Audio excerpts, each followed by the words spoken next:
L'égalité, c'est un impondérable de l'humanité. L'égalité, c'est le partage des tâches. L'égalité, c'est la fin des stéréotypes. L'égalité, c'est la responsabilité de tous. L'égalité, c'est l'évolution de l'humanité. L'égalité, c'est le bouleversement des idées reçues. L'égalité, c'est le respect de tous. L'égalité, c'est ce qui nous permet de vivre ensemble. L'égalité, c'est un combat de tous les jours. L'égalité, c'est une utopie, un idéal, et ça doit devenir une réalité effective. Ah, j'ai complètement oublié, j'ai mis toutes tes chemises dans la machine et je l'ai pas lancée. Tu peux le faire? Non mais t'es sérieux là? Pour Adezen, agir sur l'égalité filles-garçons, c'est à la fois la capacité d'agir sur la laïcité et de donner des outils à la communauté éducative pour déconstruire les stéréotypes de genre. Faire en sorte que demain, on ne retrouve plus dans les manuels scolaires 70% de femmes aux tâches ménagères et seulement 3% sur des fonctions scientifiques. Pour donner la capacité à la communauté éducative d'avoir des outils extrêmement pratiques, ludiques, répondre à l'enjeu du 5e objectif du développement durable sur l'égalité femmes-hommes, avoir la capacité de pouvoir se confronter à cette réalité sociale de notre quotidien. Stéréotype Stéréomeuf, c'est une campagne que l'on a voulu ludique, pédagogique, émancipatrice. Vous voulez que je vous le prête ?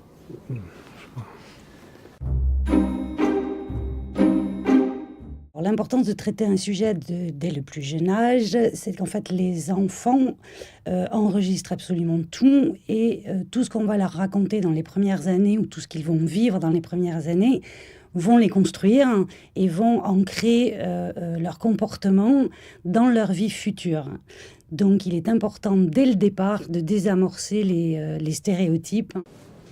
Non, mais attends, tu trouveras jamais. L'autre, c'est une femme. La difficulté que nous avons rencontrée, nous ne voulions pas être caricaturaux, nous voulions dénoncer les stéréotypes de façon subtile, avec humour, et surtout nous souhaitions montrer que tout le monde véhicule des stéréotypes en fonction de sa position. Sophie Darnaud. On m'a déjà beaucoup parlé de vous. Et Vincent Pajol, je suppose. Très honoré, monsieur Carlier. Enchanté. J'ai été très impressionné par votre réputation d'homme à poigne. J'ai l'impression que c'est une femme très, très actuelle, avec à la fois une carrière, une vie de famille, qui essaye de se débattre au milieu de tout ça. Je crois que je me suis sentie d'autant plus investie et fière de faire partie de ce projet parce que ça m'a été présenté comme quelque chose fait pour des jeunes, et dans un cadre éducatif. Et que, encore une fois, je pense que c'est l'essentiel. Et que, du coup, j'étais contente de pouvoir transmettre ça. Je pense que c'est notre avenir, c'est eux. C'est notre espoir. Pour moi, ça serait plus juste de parler d'égalité de droits et de devoirs. Parce que quand il y a des droits, il y a des devoirs. L'égalité des chances aussi. Et que le sexe ne détermine pas ce qu'on a le droit de faire ou de ne pas faire, de dire ou de ne pas dire. Alors ça, j'en sais rien. Mais si j'ai bien compris, elle a déjà une gamine. Et si tu veux mon avis, elle va pas en rester là. Les entreprises ont plein de raisons de s'engager, mais pour résumer, c'est une question de justice, une question de bonne gestion des ressources humaines, et puis c'est une question de performance économique. Écoutez, vous pouvez quand même pas confier la direction d'un atelier technique composé de 30 hommes à une espèce de top modèle. Elle va jamais pouvoir les tenir, ça va être le souk. Donc il y a les évolutions bien sûr réglementaires à laquelle elles sont soumises. Et puis il y a eu des évolutions managériales. Et surtout très important, et c'est peut-être une des évolutions les plus intéressantes, c'est que maintenant on va s'intéresser aussi aux hommes dans cette question de l'équilibre des temps de vie, dans cette question de la parentalité.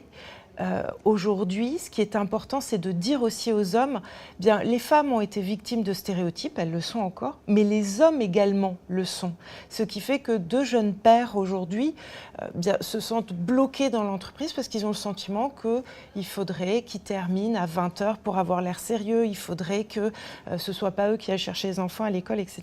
Donc l'évolution, ce qu'il y a d'intéressant, c'est plein de choses se font pour les femmes, les réseaux de femmes, le travail aussi sur l'avancement professionnel, mais maintenant, on pense aussi à intégrer les hommes. Et puis stéréotype, stéréomeuf, j'ai eu la chance de le voir, c'est un travail de qualité qui a mobilisé plusieurs experts. Donc on ne peut qu'encourager les entreprises à soutenir Stéréotype, Stéréomeuf, à le mettre à disposition des collégiens, puis on l'espère aussi des lycéens, et puis pourquoi pas de leurs propres salariés. Ah, monsieur Pajol, une dernière chose. Ce n'est pas parce qu'elle est sexy que je l'ai choisie, mais plutôt parce qu'à compétence égale, je la paierai 20% moins cher que vous. Le président de la République, quand il a lancé la grande cause du quinquennat pour l'égalité femmes-hommes, a annoncé qu'il y aurait des formations pour tout le monde éducatif à partir de la crèche pour faire en sorte qu'on ne laisse pas s'installer ces stéréotypes-là. Je pense que le message, c'est avant tout d'essayer d'ouvrir les yeux sur les stéréotypes de genre et d'essayer de les repérer. Je pense que c'est déjà un premier pas quand on essaye d'ouvrir les yeux et de se dire « Tiens, est-ce que moi, je traite différemment un garçon d'une fille, un homme d'une femme ?» C'est déjà une première prise de conscience et chacun, en agissant sur son propre comportement, peut agir sur l'ensemble de la société. Je salue le fait que cette campagne existe parce que je pense que c'est la responsabilité des pouvoirs publics, mais aussi la responsabilité de toute la société, des entreprises, des acteurs de la protection sociale, de la société civile, des associations, que d'alerter sur cette question des inégalités entre les femmes et les hommes. Donc à partir du moment où il y a davantage de porteurs de ce message, je trouve que c'est quelque chose qu'il faut saluer.